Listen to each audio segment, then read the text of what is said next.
pogi Hello points po. yung mga ganyang kanta, no, Kuya Kim? Oo. Aside from the fact na pogi din si David. Yes. Alam mo, Kuya Kim, parang may pagkahawig kayo. Meron ba? Oo nga, no? Uso tayong mga chinito ngayon, David.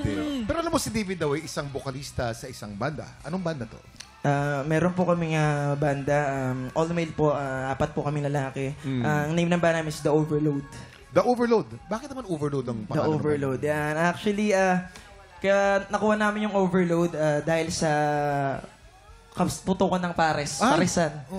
Pero wala mahilig kayo sa Pares. Kasi after ng gig namin, pumupuntir, mahilig po kaming kumain. Anyway, pagkahusay mo, ang tanong, nahusayan kaya ang ating mga inampalan? David, grabe, ganda ng boses mo. Yun ang una kong napansin, yung voice quality. Hindi siya pilit. Kumbaga, hindi mo siya sinasadya. It's raw, pero maganda. Maganda siya as it is, naturally. Yung falsetto, ang ganda rin ng falsetto mo. Dynamics, nandun din. Halatang artist ka. Kasi hindi ka lang basta kumakanta. Iniisip mo kung paano siya papagandahin pa.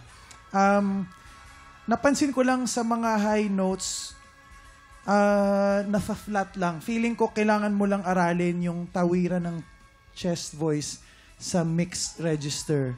Sana naman, instead na medyo prone talaga mag-flat. Pagka pipilitin mo siyang i-chest, may mga notes na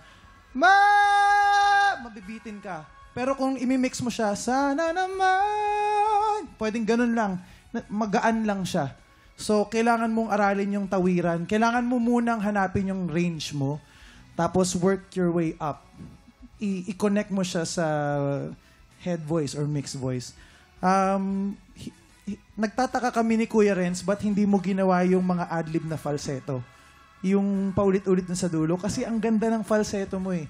So, if ever na ikaw ay makakalusot, hindi ko alam kung kaya mo pang i-incorporate yun, pero hinahanap ng tenga namin yung part na yun. And huwag kang matakot gamitin yung falsetto mo kasi maganda yung quality. Yun lang. Thank you. Maraming salamat po, Sir Daryl. Hi, David. Hello po, Mama na. Yun nga, agree ako kay Inampalan Daryl na napakaganda ng quality ng boses mo. Isa lang siguro ang gusto kong tandaan mo na yung too much na control, minsan yun yung pumipigil sa atin na rumekta doon sa kung ano yung gusto mong mahit na note or na tono. Example na lang yung ngunit pwede mo bang ano yung totoo na word? Ngunit ang lahat ng to. Ngunit ang lahat ng ito'y totoo. Yung tumaas na. Alam kong kaya mo nag-doubt ka lang sa sarili mo. Alam kong kaya mo, so wag mong pigilan. Dahil kitang-kita naman, maririnig natin na meron pang mailalabas na galing. Yan lang. Salamat po, Mama. Maraming salamat po. Maraming salamat sa ating inampalan. Ang susunod nating kalahok, Jovet Apostol.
Tropa, pinanood mo hanggang sa dulo itong video na to, very good ka!